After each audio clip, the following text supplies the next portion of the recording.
I just want to share this because this is so sweet.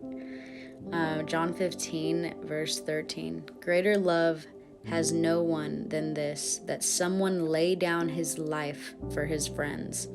You are my friends, if you do what I command you. No longer do I call you servants, for the servant does not know what his master is doing, but I have called you friends. For all that I have heard from my Father, I have made known to you. You did not choose me, but I chose you and appointed you that you should go and bear fruit, and that your fruit should abide, so that whatever you ask the Father in my name, he may give it to you. These things I command you, so that you will love one another. Everybody hates that the Lord commands us to do things. But you have to think about it like this. He commands us to do things because he gave us this life. He gave us who we are, this flesh and bones that he gave us to run around this world and do as we please. He gave us this, okay? And everybody hates that. They're like, oh, he's a jealous God. He's a jealous God. Yeah, he's jealous. He's jealous because there's too many of us who walk around here praising ourselves, wanting to do things so that we're happy, wanting to do things so that it benefits us, selfishly doing things for ourselves. And we worship other things of this world, like our rocks and our jewelry and the way that we look and everything in this world.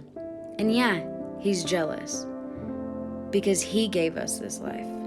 And he loves us so much more than you even can imagine, the grace and mercy that he gives us every day for these things. He's so patient with us. He is so kind with us.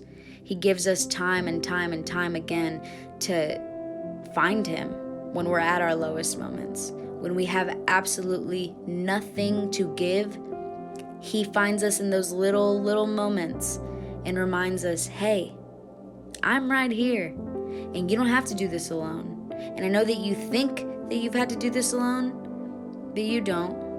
And I know that you think that you speaking into the world and speaking to the universe and whatever, I know you think that that is helping control your little life, but it's not. Half of the time you're sending yourself into these areas of life that you probably should never have even been in. But because you're so busy focused on how you can control everything, focused on where you're going to lead yourself, because you think you hold the reins in your life, but you don't. And he wants to take away some of those burdens. He wants to take away all of those burdens. He wants to remind you that you are not just a servant. And he doesn't just command us to do these things. If anything, the love that you have for him is showing respect to him by doing what he asks you to do, because he loves you that much. He chose you. You didn't choose him. We don't just choose to follow him. He's just waiting on you and waiting on us to just be open to him, to just give him the reins, to stop thinking that we control all of this, because we don't. And the rocks and the preaching to the universe, none of that is going to carry you forever. It's not. You may think that it's helping you, but it's really not.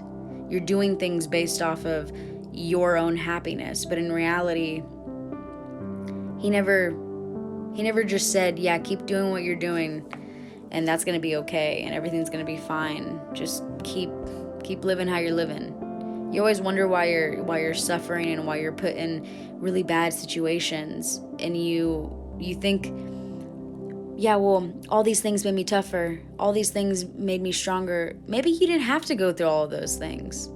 Maybe you really didn't have to go through all those things.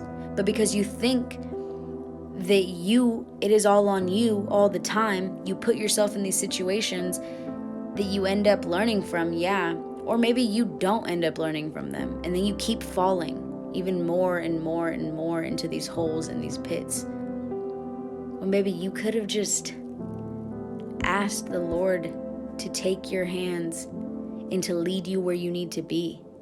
But you're so stuck on wanting to do it your way. And I really, really, really pray that you just have all of these burdens and all of these things that you have in your mind, that you just have those things be washed and wiped away from your eyes, because you are not doing this alone. And he loves you so much more than just a servant that does his commandments. He loves you like a friend. He loves you like you're his daughter, and he loves you like you're his son. And he just wants you to just open up to him and realize that he's always been there for you. Always.